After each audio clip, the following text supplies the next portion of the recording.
Quelles sont les propriétés d'une homothétie? C'est ce que nous allons apprendre dans cette vidéo que vous retrouverez sur le site monclasseurdemaths.fr. Alors, nous allons commencer tout de suite par énoncer ces propriétés et nous verrons ensuite des exemples. Et la première propriété est qu'une homothétie conserve les angles et les alignements.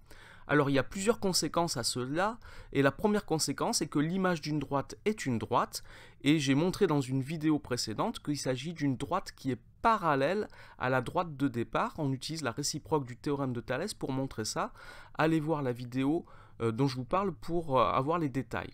Deuxième conséquence, c'est que l'image d'un segment est un segment, les points restent alignés.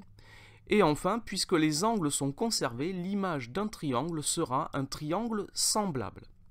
Deuxième propriété importante, c'est qu'une homothétie de rapport K multiplie les longueurs par la distance à 0 de K.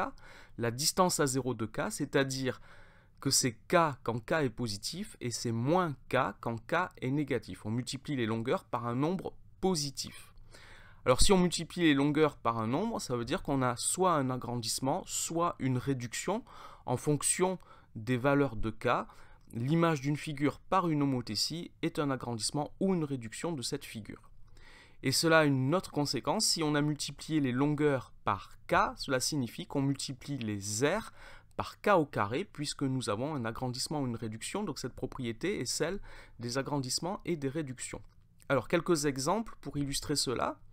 Tout d'abord, une homothétie de centre O et de rapport 3. Le grand rectangle ici, A'B'C', D' est l'image par cette homothétie du triangle ABCD. Et nous avons donc un agrandissement. Le coefficient d'agrandissement est égal au rapport de l'homothétie qui est ici 3. Nous avons donc multiplié toutes les longueurs par 3 et les aires ont été multipliées par 3 au carré, c'est-à-dire par 9. Donc l'aire du grand rectangle est 9 fois plus grande que l'aire du petit rectangle ici.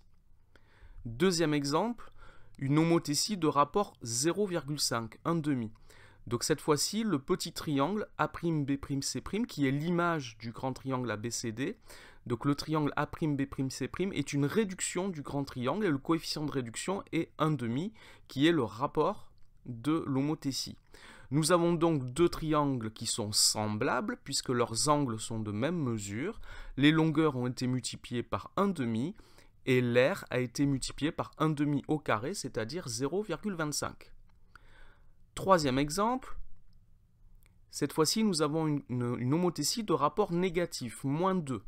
Alors ici nous avons un agrandissement, le triangle A'B'C' qui est l'image du triangle ABC est un agrandissement de celui-ci, et le coefficient d'agrandissement est donc la distance à 0 de moins 2, c'est-à-dire 2.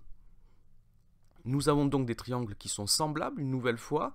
Les longueurs ont été multipliées par 2 et les aires ont été multipliées par 2 au carré, c'est-à-dire par 4. Dernier exemple, cette fois une homothétie de rapport moins 1 tiers. Donc nous avons ici une réduction, le parallélogramme A'B'C', D' est une réduction du parallélogramme ABCD dont il est l'image également, et le coefficient de réduction est positif, encore une fois, c'est la distance à 0 de moins 1 tiers, c'est-à-dire 1 tiers.